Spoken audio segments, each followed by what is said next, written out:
Welcome to this presentation of the IOgnostic live orchestra, which has been used to produce the following live recording of McNeil's Symphony No. 2. In this presentation, I will explain the technical background behind the IOgnostic software and the live orchestra performance.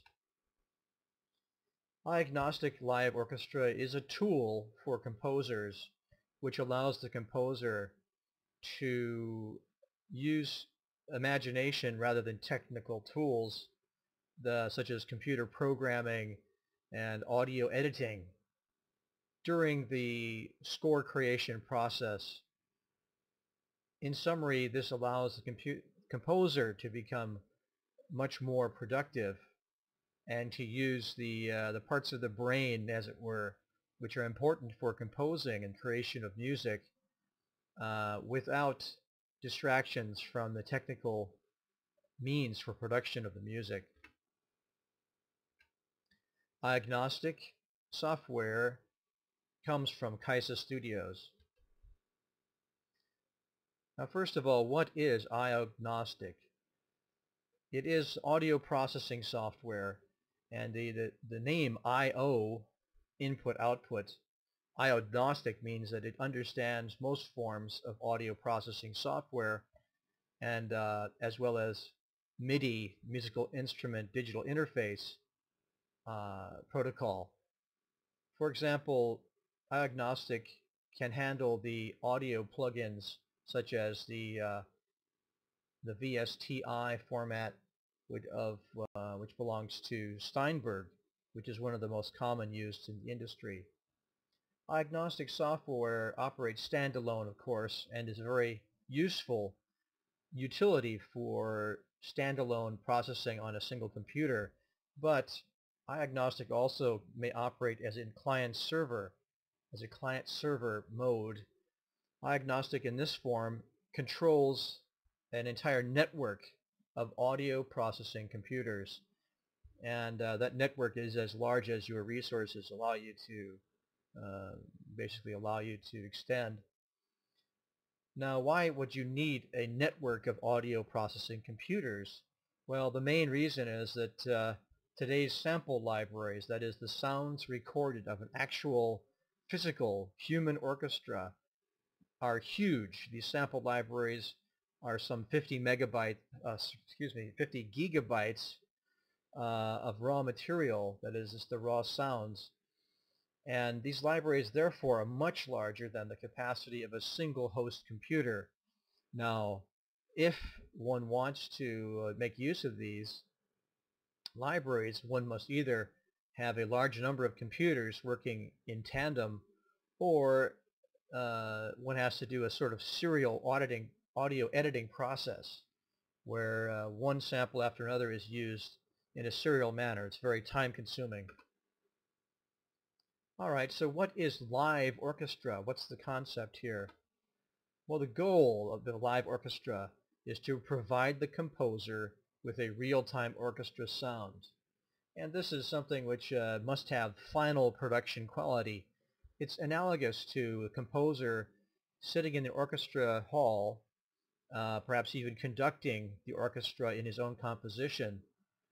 In this mode, the composer is able, in the manner of a dress rehearsal, is able to obtain the actual sound that will be in the live performance, and minute changes or major changes to the score can be made in real time. Therefore, this allows the composer to hear exactly what the final result will be while you're composing. As it turns out, in the state of the art, this is something which is simply not possible. However, with IOgnostic Live Orchestra, we are now able to achieve this kind of result. Secondly, and this is very important for efficiency and speed of production, the live orchestra allows the composer to record directly from the music score to the final master. This means we've eliminated the entire digital audio workstation editing process, which is, I know I've done this before, takes something like 30% of your production time using state-of-the-art. Therefore, this is a very powerful tool if you're able to record directly from score to master. And ultimately, the idea is to eliminate the time-consuming post-production process of recording and mixing. And as I've indicated, this can take a huge amount of time, and there are problems when in operating with this post-production process as well, which I will describe in the following sections. So first of all, let's just quickly review the state of the art for MIDI, musical instrument digital interface orchestras. First of all, today composers use a small subset of the professional quality audio sample library. This is a kind of working set. It gives them something they can use on a single computer in real time. It sounds pretty good, but certainly doesn't sound anything like the final product that they'd like to obtain. For example, a composer may be pondering the selection of certain techniques. For example, let's say at a certain string passage I'd like to consider using marcato or martelé techniques, and there are subtle differences in the timbre that's produced by these techniques. In today's state of the art, composers have to wait for post-production to hear the marcato or martelé techniques. What does that mean? It means that you have to get into your audio editing and mixing and so forth process before you're going to hear what the result is. And if you're not happy, well, you really have to go back to scratch. You certainly have to modify your score and go back to scratch and re-record that section. And it may may be very time consuming, taking many hours to make that single change. Similarly, we have a large sample library. You can't put it on one computer because of the random access memory, or RAM, limitations in a single computer. There's no single computer can host the huge sample library. And I'll mind you that, for example, professional quality samples such as the East-West Quantum Leap Symphonic Orchestra uses more than 10 gigabytes. And if you have a full set of Quantum Leap, actually it gets larger than that. There's a sort of a platinum edition and platinum X speed editions of this, which are much larger than 10 gigabytes. I think it's something like 15 or 16 DVDs are required just to load the samples to provide the raw media. So we can see we're dealing with a very big numbers problem here in terms of sample RAM, and that's the state of the art. Continuing with this discussion of state of the art in MIDI orchestration. Today, composers get their final sound in post-production. That is, as I indicated, that's during the recording and mixing of individual tracks. This is a time-consuming technical process using something like Cubase software for digital audio workstations. This digital audio editing is actually an art form in itself.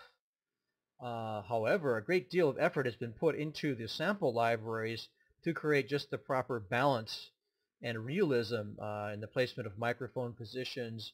You don't want to monkey around with the panning, for example, left and right panning in the stereo channels of these original sample libraries. So there's some things there's do's and don'ts. You have to be very careful not to create the wrong effects in your audio workstation software. It's a technical process that many composers as musicians are not experts in. Secondly, there's changes to the original score of the composition require laborious re-recording and editing. As I indicated, let's say, oh gosh, I'd like to change that martelé to maccato, or maybe even to spiccato or something of this nature. Well, now I've got to go back, first of all, change my score, and then I'll need to possibly lay down some more MIDI tracks, and then import the MIDI tracks into my digital audio editor, such as Cubase, and then select the right samples that have produced these sounds, and then record them and then mix them in with the final result. As you can tell, if just saying that, it's already taken me a minute or so. You can imagine how much time it takes to do it in practice. So, state of the art, obtaining a live orchestra sound. This requires significant technical expertise from the composer, who I assure you would prefer to focus on the final result. I think most electronic musicians can attest to the fact that there's a certain point in their creative process where, you know, the right brain, it takes over. You have to start thinking very technically about niggling details within the computer and the software and so forth.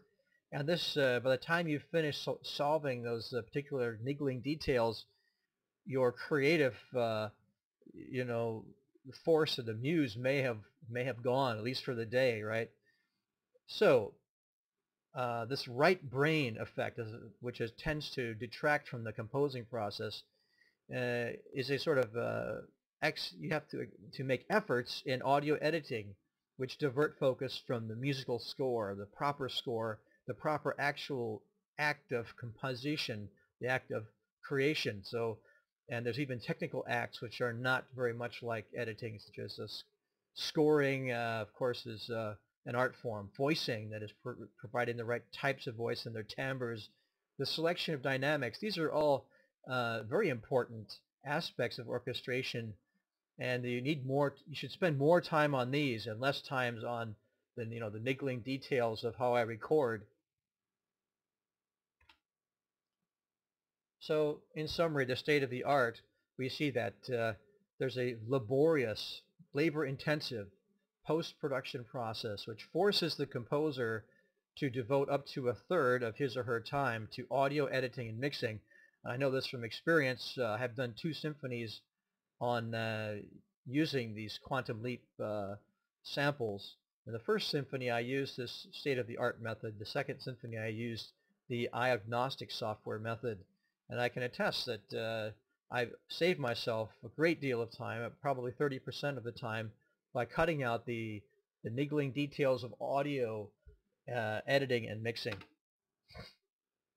So we can kind of conceive now what's the benefit of what's the benefit of changing from the state of the art to something better.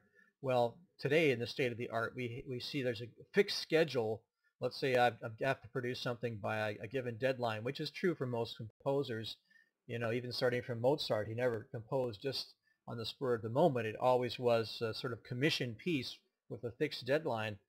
Well, given this fixed schedule, the time devoted to the actual music score must be greatly reduced, impacting the quality of the result. And why is that? Well, you have to spend about a third of your time doing your audio editing and mixing and mucking around with samples.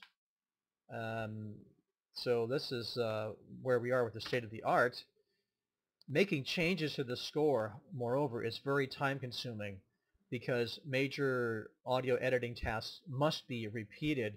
That is, as the example of replacing a martelet sound with a spiccato sound, for example.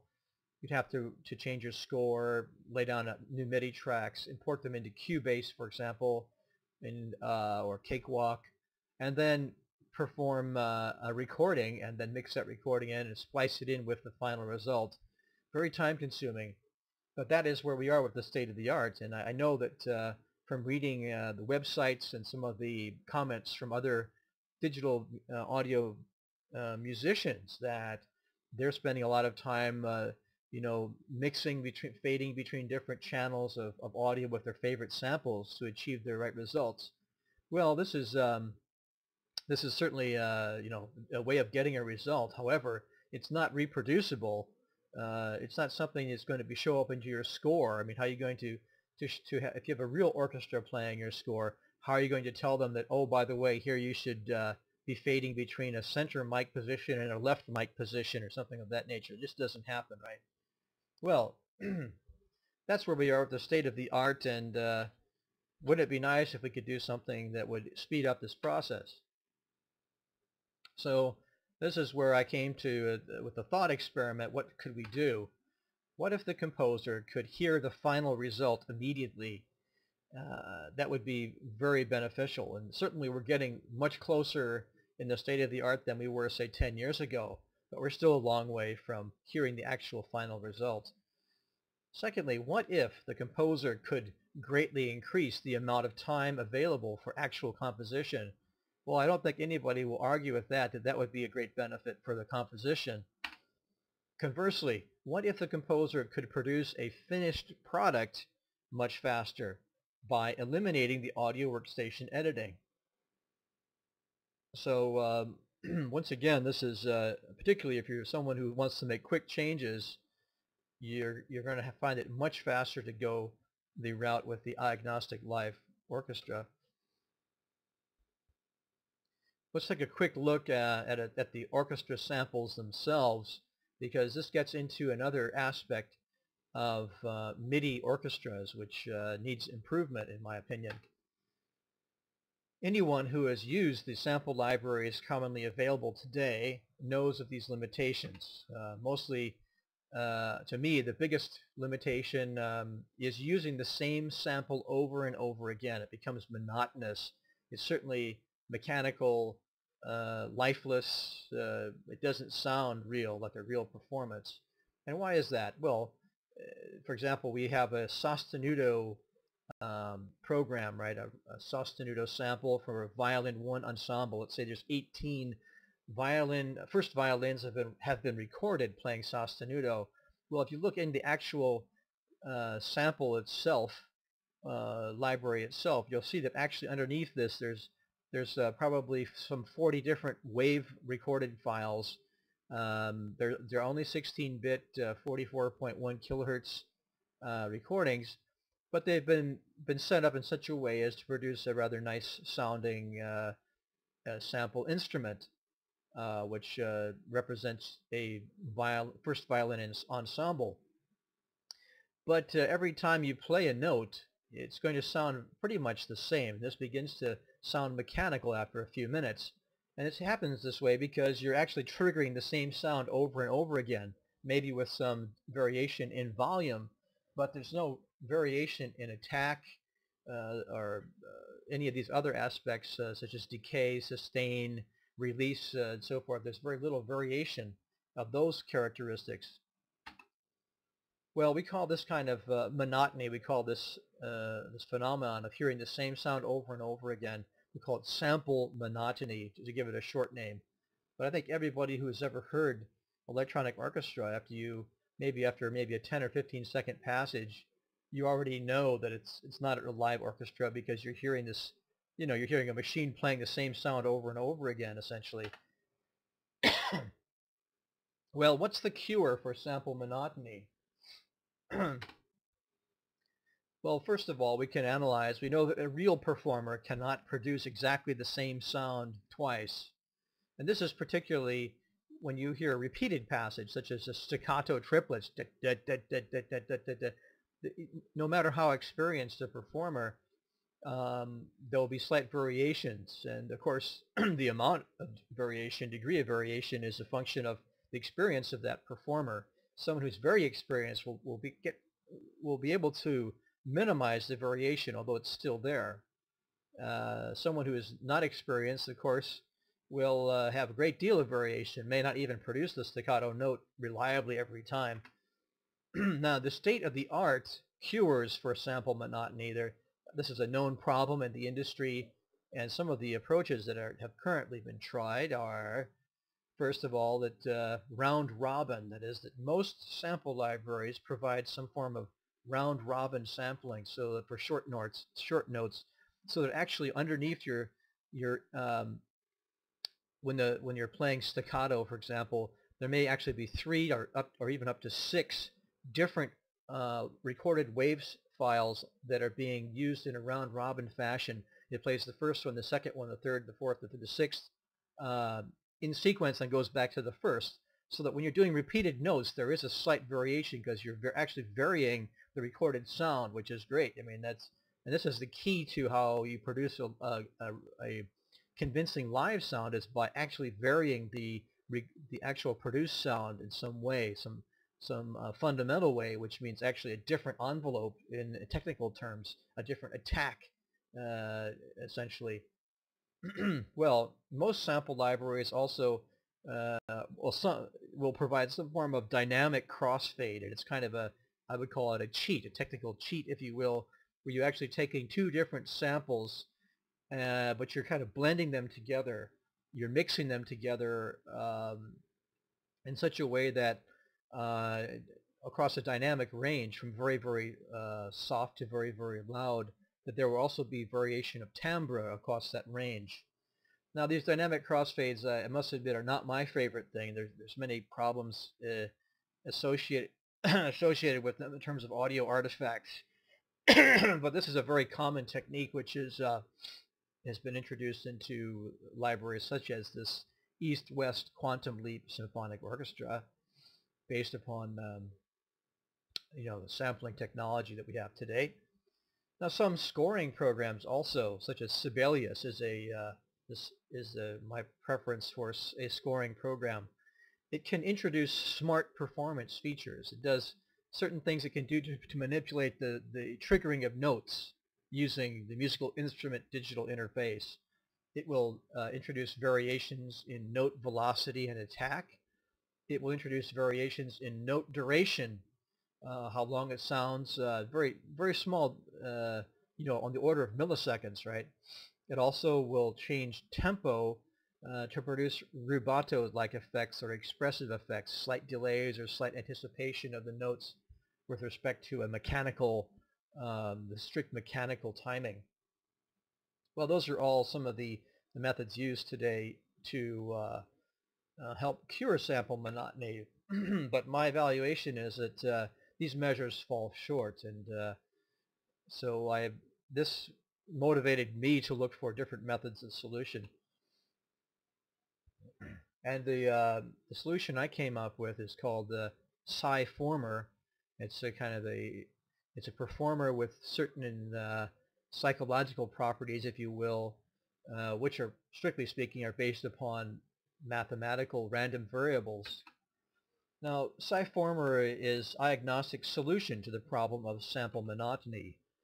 Psi-former extends the smart performance capabilities deep into the sample library. That is, that actually most of us are familiar with the sampler.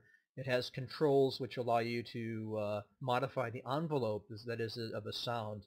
And this is the level to which Psi-former goes, although it provides other controls as well over certain forms of convolutional filters and so forth. Psi-former alters the sound envelope of each individual sound, that is, each individual note, thus faithfully reproducing the variations of live performance. Actually, the way it's done is that Psi-former actually emulates the experience level of the performer, the properties of the instrument in such a way that you'll get more or less uniform notes or a wide variation of notes. Pitch also can be slightly off by a few cents, and certainly the entire sound envelope will be modified for each note so that the ear is tricked into thinking that they're listening to a live performance. Psi-former makes each note or each sound unique. It does this through alterations of this something we call the Kaiza, I suppose, the Kaiza envelope, the curve, attack, hold, decay, sustain, release. And these are technical terms which anybody who's mucked around with samplers knows. These refer to the different phases or different stages of producing a sound. And so Psi-former makes smart substitutions of different samples with like timbre. This is a totally different concept now. That is that you may have several different types of sostenuto patch, for example, or sostenuto program. They're slightly different. Some of them have a sharper attack, some of them less. If there is a real fundamental difference in the underlying samples, that they're really different wave files underneath this, okay, then it makes sense to actually switch samples and to produce a totally different timbre, and then begin altering the envelope, the Kaiza envelope of those samples. On the other hand, if you're really just taking the same underlying wave recordings and changing their envelope, which is what is very common within the sample libraries, there's no sense in switching samples. There's no sense in switching between so-called instruments, or technically speaking, in the parlance of the sampler. All right, so there's two of the things which SciFormer does, altering the the envelope and also making substitution of different samples. In summary, the IOgnostic Live Orchestra boosts the composer's productivity by at least 30%. You could actually say it's a sort of there's in the past, of course, in the day of, say, of a Tchaikovsky or Berlioz, of course, these were very skillful musicians who were able to imagine the sound. Rimsky-Korsakov, actually devoted a lifetime to making a systematic study of the different combinations of the instrument sounds, and he describes them in his work, the Principles of Orchestration. Very few virtually no composer had access to the orchestra at the time of composition. However, successful composers were able to, of course, hear their performances, and during the rehearsal would make changes to the score. However, what you can do today now is actually no longer have to defer the actual hearing of the final piece. You can actually hear it being performed, and so you can actually invest more time into your score to make the scoring dynamics, the scoring selection of different techniques such as timbre changing techniques like marcato, staccato, spiccato, and so forth. You can do that without spending so much time in the technical process of producing the recording. IOgnostic Live Orchestra performances dramatically reduce the audience's fatigue due to sample monotony. So in other words, it makes an attempt to address sample monotony and bring a new level of realism into the performance while doing this in real time. So what are some of the technical requirements for producing a live performance, so using live orchestra? Well, first of all, computer network, and recommended, for example, in the Kaiza orchestra, which I've been using it for my symphonies. I use 5 workstations. One of them serves as a master workstation with 4 what I would call server workstations. The network should be a fast Ethernet, preferably a fast Ethernet, 1 gigabit Ethernet network. The workstation hardware, well, we're talking about samplers, so the more RAM you can bring to the party, the better. 2 gigabyte RAM is recommended. You should have a fast hard drive. So, for example, a 500 gigabyte serial ATA type 2 drive for the sample library. This full sample library is going to take something like 300 gigabytes on your hard disk anyway. Now, per workstation, you'll need some software, and first of all, you'll need IOgnostic software plus the IOgnostic SciFormer part of the IOgnostic. You also need some scoring software. In this case, if you're using SciFormer, you should use Sibelius, because SciFormer works in tandem with Sibelius at this point. So you only need 1 copy of this scoring software, which is going to be on your master workstation. You also will need your library samples, and again, using SciFormer, you'll need to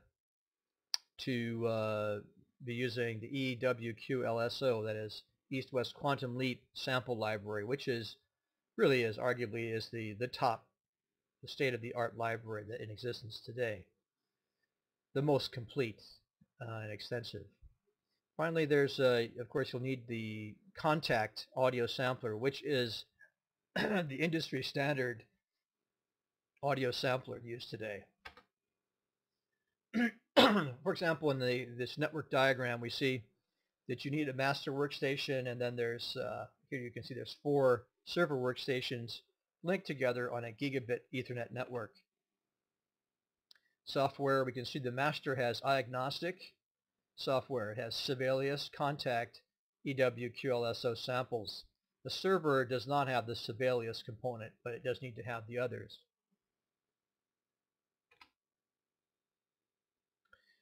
Now we will follow up with an actual demonstration of setting up for live performance, and then you actually will hear the entire live performance of McNeil's Second Symphony recorded in one single take using the IOgnostic live orchestra. This is again McNeil's Second Symphony in B-flat major. It's composed and produced using IOgnostic live orchestra. And we should note as a kind of testimonial that McNeil's First Symphony was composed and produced using the state-of-the-art method. 30% of his time was spent in the audio editing stage. McNeil's Second Symphony is composed on IOgnostic live orchestra, and the recording was done live in a single take, so 0 time was spent on audio editing. And the recording was accomplished live in one take, as I said. So this is the demonstration of IOgnostic.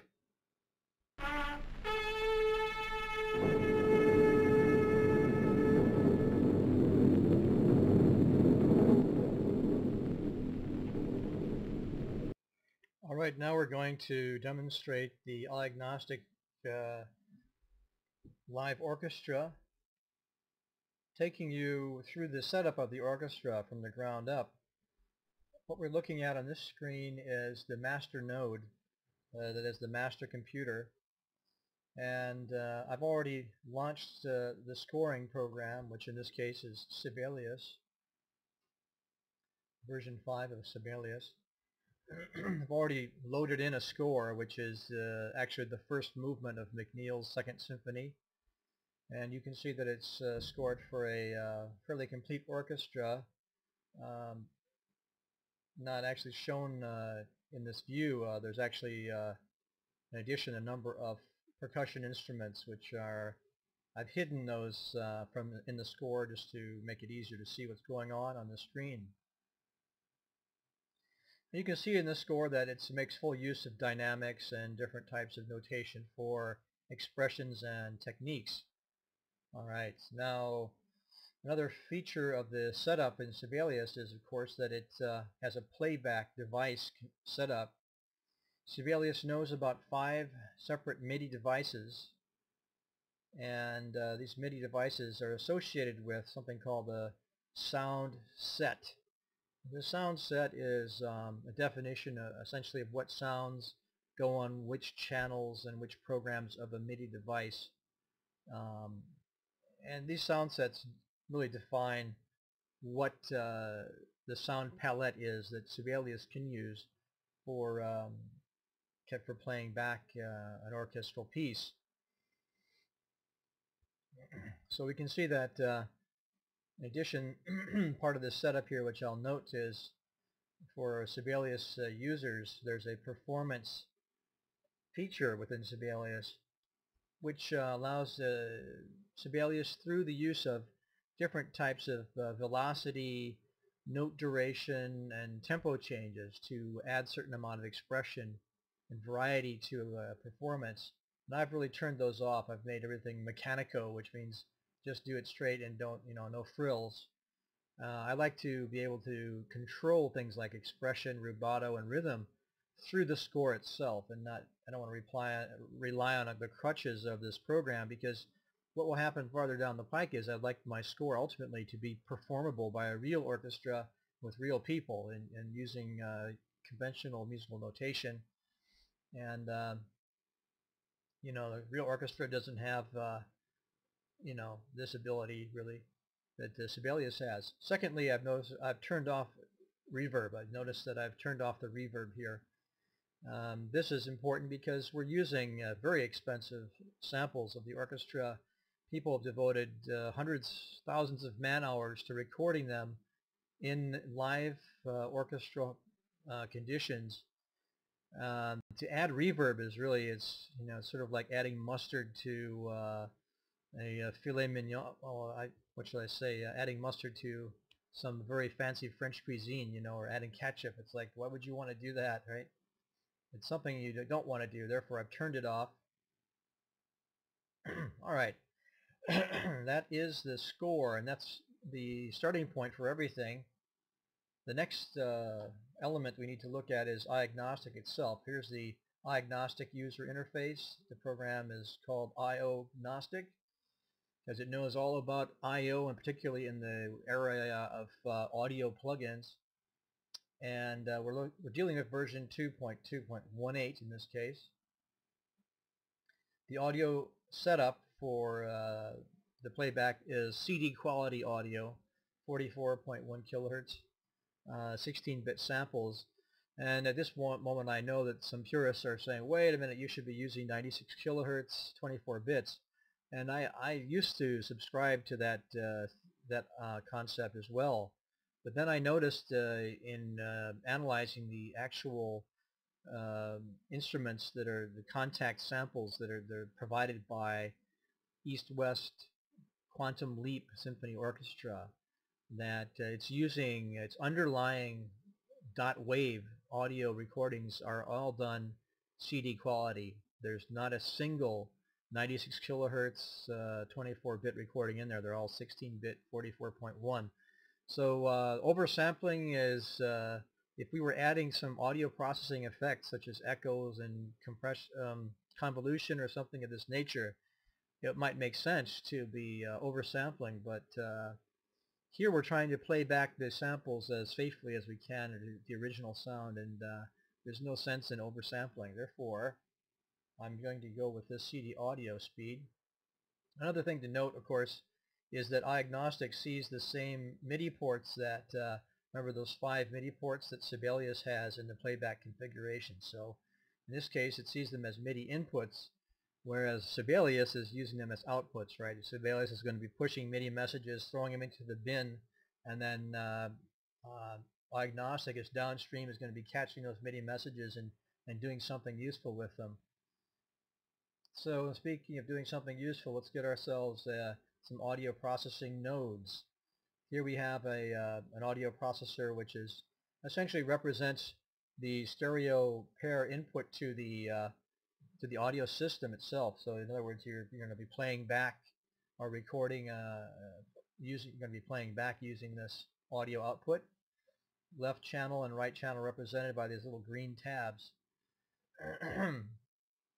Well, first of all, let's set up something you can do just with a single node type of setup. In other words, we're going to have a sampler here locally on this master computer. So first of all, we're going to use port 5, let's say, and let's pull in a copy of the Contact 2 sampler. Now this sampler is represented by this little audio processing node, and you notice I'm connecting the audio stereo pair of Contact onto the main sound driver.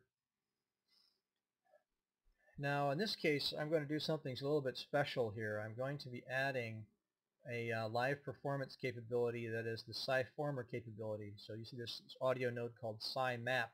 This is what actually handles the interface to the SciFormer, and SciFormer is reading configuration files that Sibelius knows about, and also some of its own configuration files. These are all specified in XML, which makes them easy to edit if you think of XML as being easy. And here we can see that in fact that from an instrument standpoint that this SciFormer knows about that on MIDI port 5 that it's got something that's simulating the violin ensemble, the strings violin ensemble, which is essentially the first violin ensemble of the orchestra. And there's a default sound here, if you will, which is this is something which Sibelius will always be falling back on as a default if nothing else has been specified. However, you'll notice that there's a number of other things available here. There's martelé, marcatos, legatos, spiccato, staccato, and pizzicato, and so forth. These different types of patches. In fact, there's whole families of them. If you look at something like expressive, that there's an expressive patch. There's also a vibrato version of expressive, which is program, which is there. And you notice they're on MIDI channel 1, port 16, MIDI channel 1, port 3, and so forth. So these are things that this is really Sibelius's view of the world in terms of what its kind of sound palette that it has available. And then here we have we're monitoring what's going on. We have a little keyboard here, which of course allows you to inject into this MIDI stream if you want to. You can also, of course, you have a full palette of controllers. These controllers, like mod wheel, expression controller. There's also kind of a dummy. You can add velocity. It's actually embedded within the note on command for those MIDI geeks. But here it's represented as a controller. There's pitch bend. You can also do program changes and so forth. So actually, you can do a lot of testing with this particular feature of the Sciformer, where you can see there's a large number of controllers here. Some of them are allocated, as you'll notice. For example, here to the curve. This is how you control the curve in the sampler, the attack, the hold, delay, sustain, and releases. That these controllers are actually allocated specifically for that purpose. And of course, that's all done automatically. You don't really have to know about that. I'm just telling you that so you possibly will fall asleep during this presentation. However, having said that, one thing to note is that well, we got contact here. Contact needs to have some samples. So let's load up a. In this case, it's going to be loading up a single instrument bank in the parlance of contact world. Takes a little while to do that. While it's grinding away, I should note that since we're going to be using audio servers, which are on remote computers, actually there's delays introduced because once you serve on a LAN like this, even though it's a gigabit speed LAN, there still are finite delays. So how do you compensate for that in the case of here's a sampler which is local, right? So it's always going to be coming in ahead of the remote samplers. Now, how do you compensate for that? Well, in this case, we add a MIDI delay audio processing node. Whoops, where's my little deal? Here it is. Okay, this MIDI delayer, experimentally, I've noticed that roughly 3 or 4 block times, about 138 milliseconds, is a good way to compensate for this for the delays. Here we notice that. So in other words, what's happening here is that everything that comes out of the Sciformer live performance simulator will go through a MIDI delay of 138 milliseconds before it's passed on to the sampler. This means that the sampler now is kind of holding back and allowing the other samplers to do their job and get the audio back onto the master node, so that essentially that the audio reaches the mixer down here at the same time. All right. Contact is loaded up now, and you notice that here's a typical setup of of a contact instrument, so to speak. And just to show you some of these individual contact instruments have been modified. And okay, here we go.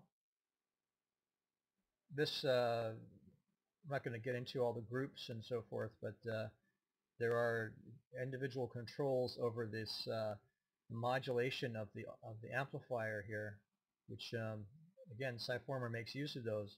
I think of most interest to us, if we recall this business of the so-called the caster curve, right? This is the audio envelope, and in this case, you notice this curve is curve, attack, hold, decay, sustain, and release. These are all different aspects.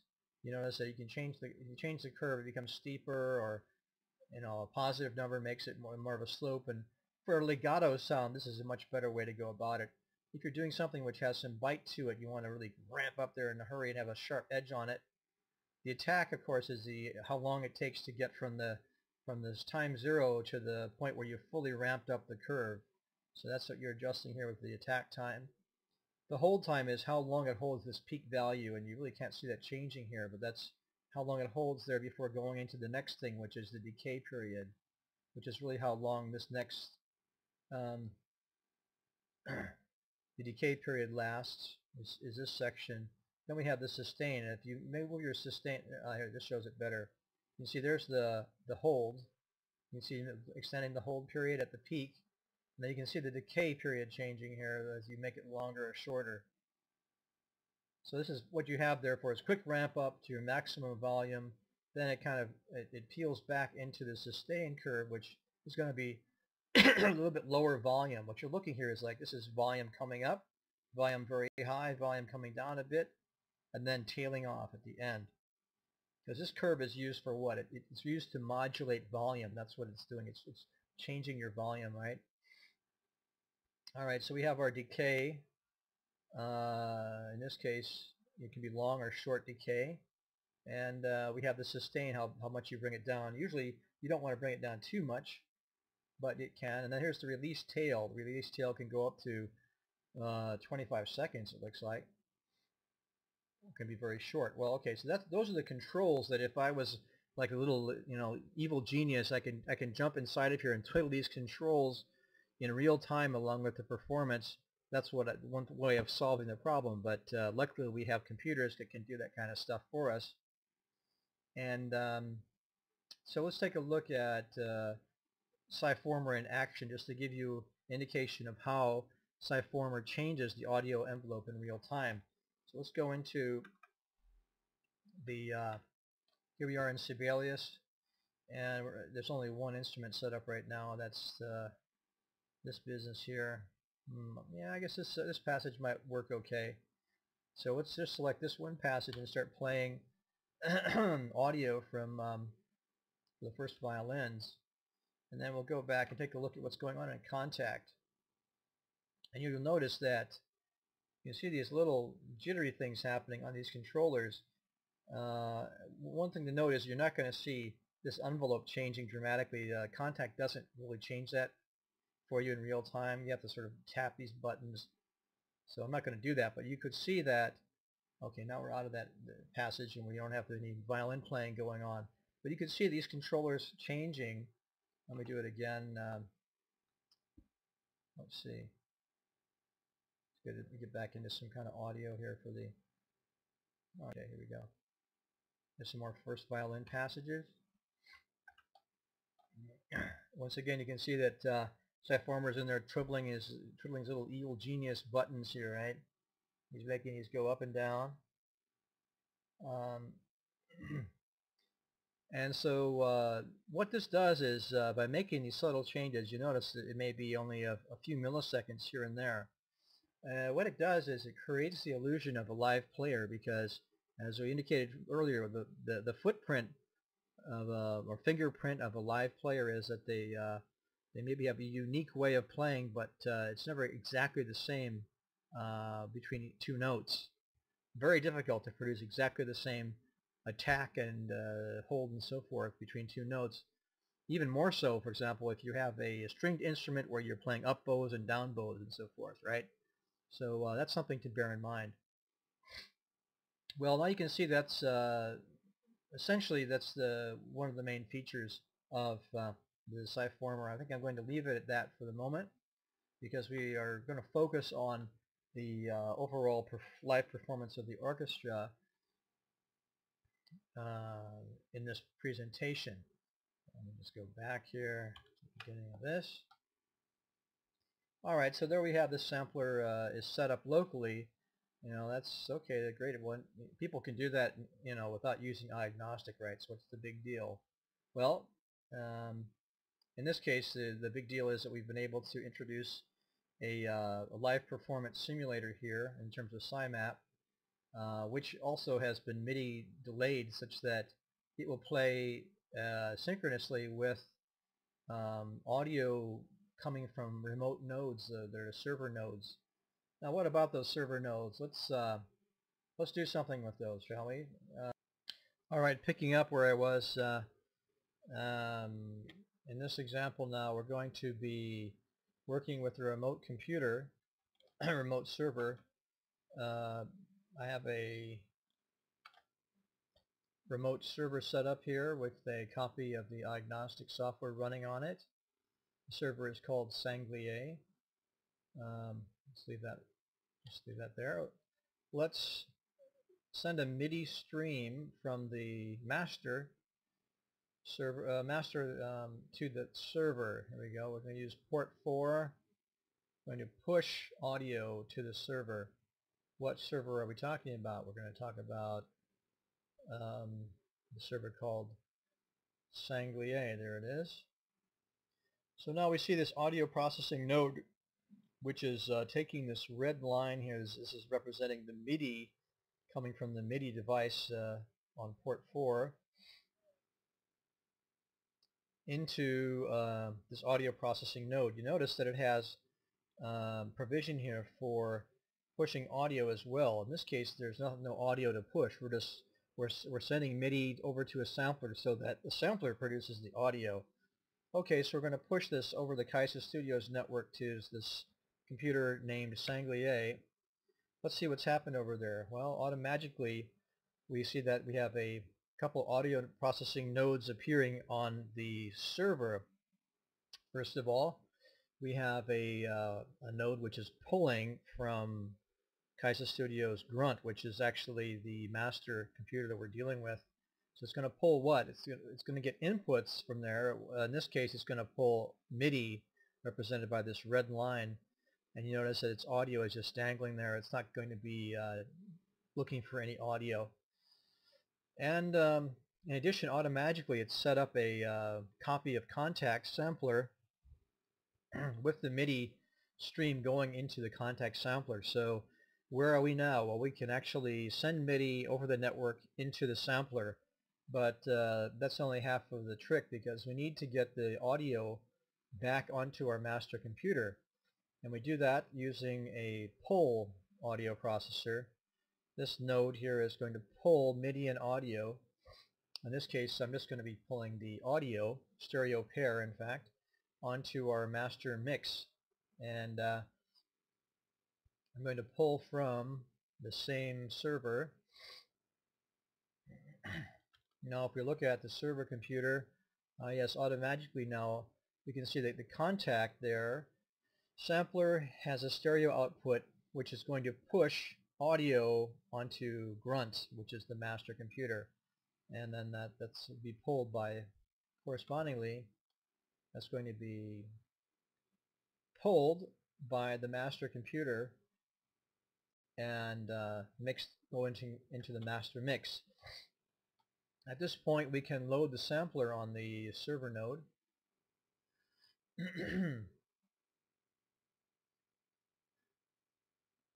Can load it up, and we'll just kill it there. Kill our remote session. We don't need this anymore. It's good to go.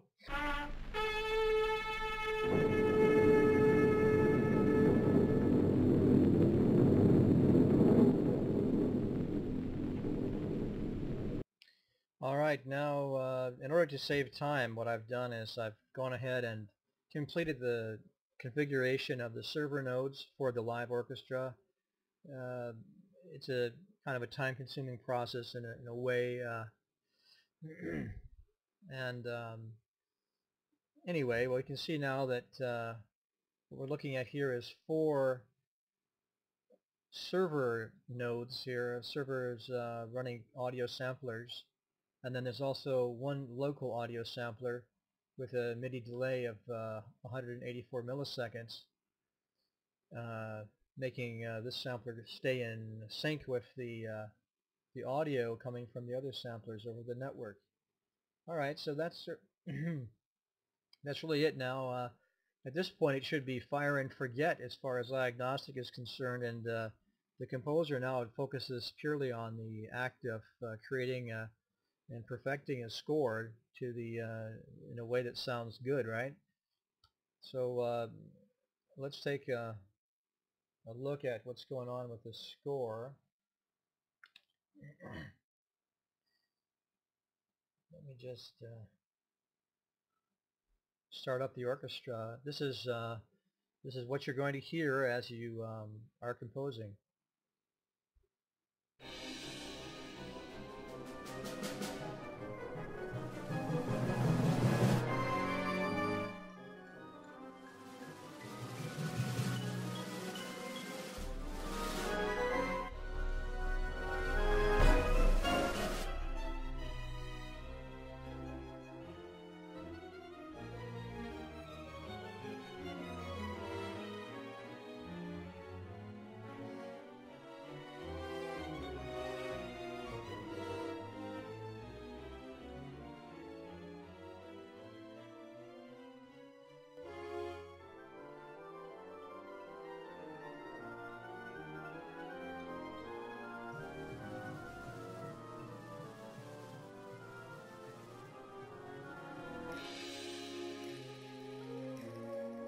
I'm going to stop it there. All right, so that's your basic demonstration of the setup of the live orchestra.